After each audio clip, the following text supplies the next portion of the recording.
Hopefully this decision just, starts wiping out some of that nonsense narrative that gets pushed.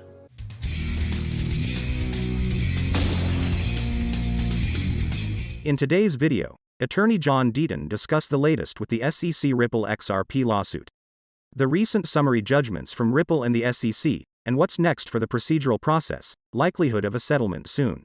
9 days after the Ripple lawsuit, on January 1st, 2021, on New Year's Day, I filed the writ of mandamus against the SEC. You guys, read it and invited me on the show, like, who's this lawyer doing this? And so it's fitting that I'm with you guys on this day to celebrate. Judge is heads down. Don't worry about it. How true did that statement end up being? It's great. What's ironic though is that if you look at I think it's footnote 16 in the Judge Torres's order, the library judge's decision. He promised me on the record on January 30th. He basically said, yes, Deaton, I'm going to clarify in my next opinion that my order does not apply to secondary market sales. He said on the record.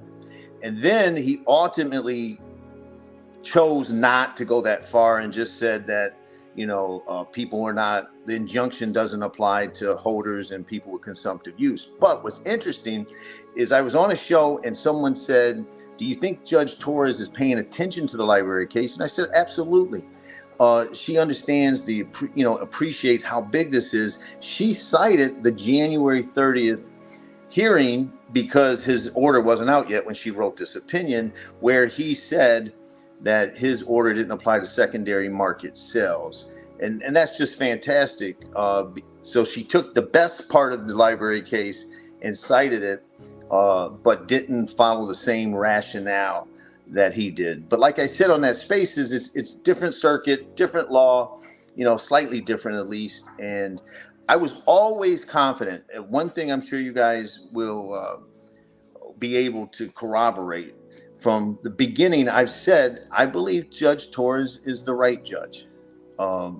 And, because it took so long, people started worrying, stressing out, thinking, is she, going to punt, or is she going to side for the SEC because she's, in on it with them and all that stuff. And I kept saying, listen, you don't know how lucky we got with this judge, because there are judges out there that would have, just sided with the SEC because that's how they roll. And so that was what I wanted to convey to most of the people.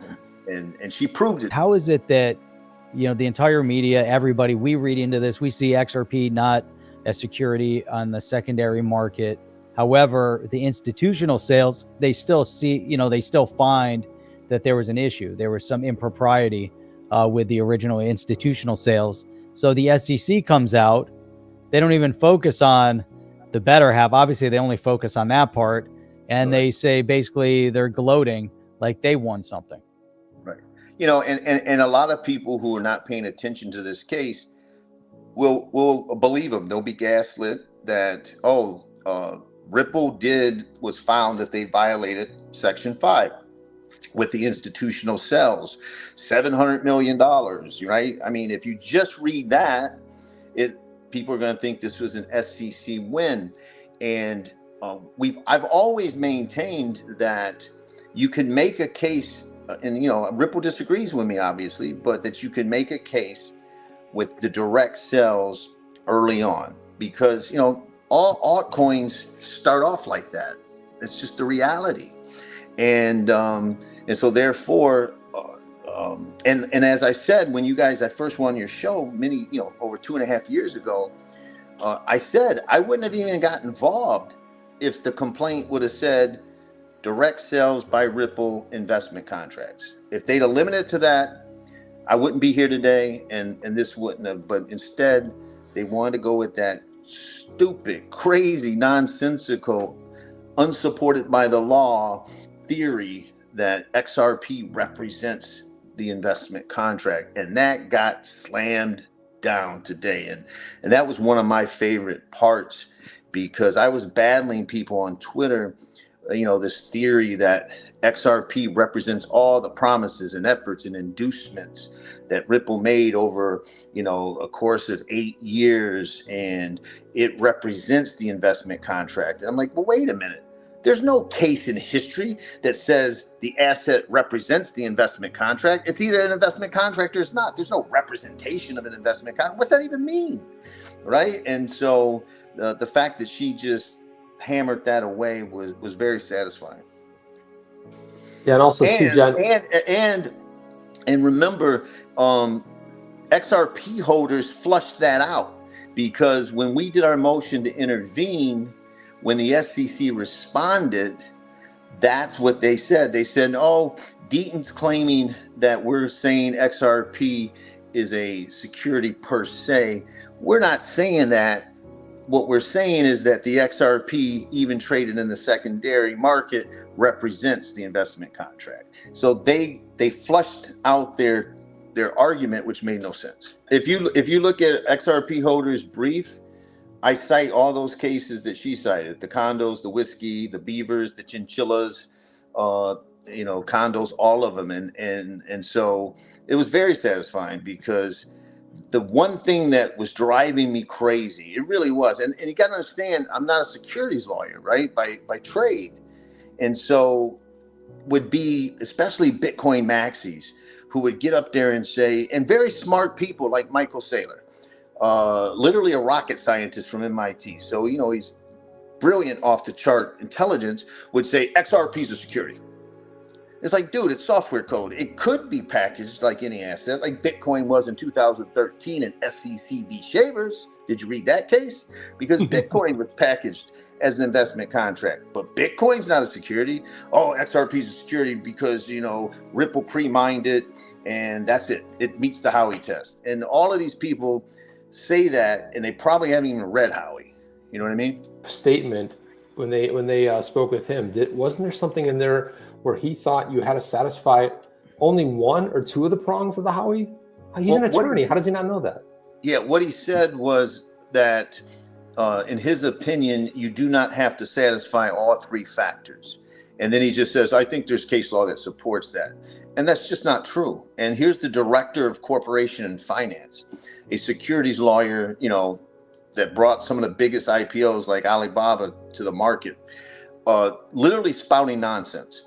And you had Hester Peirce saying on Tony's Thinking Crypto show, and I cited this in our brief, who was saying that she was trying to get her colleagues to stop saying the token is the security.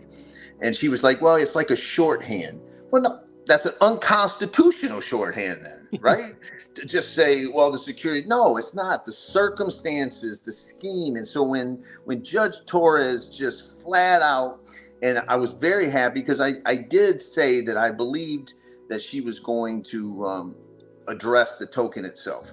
And she said that the token does not represent the embodiment and the promises, and that the token is not a representation of Howey. It's just an asset. It's a token, and she just nailed that. And she cited the Telegram case, which Judge Castell, her friend, wrote. The gram is just alphanumeric sequence. It's code. It's not a security, and it never will be by itself. And so, hopefully, we can get past that. But the Gary Gensters of the world, the Bitcoin maxis, they just keep saying the token itself. XRP is a security. XRP is a security. The XRP that I own, that I bought on Uphold or Coinbase, is not an unregistered security. Hard stop. The XRP that you guys own is not an unregistered security. It's software code, man. Yeah. For me, as a lawyer, reading this decision, I had a lot of, I have to admit, self-satisfaction, because she literally has been saying the things that we've been arguing, right? I've certainly been arguing. You guys have been arguing. For example, speculation.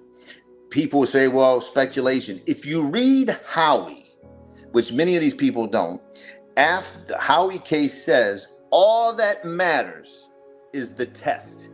And whether or not you satisfy those factors, right after that, the Howey case says, if the underlying asset enterprise is speculative or not is immaterial.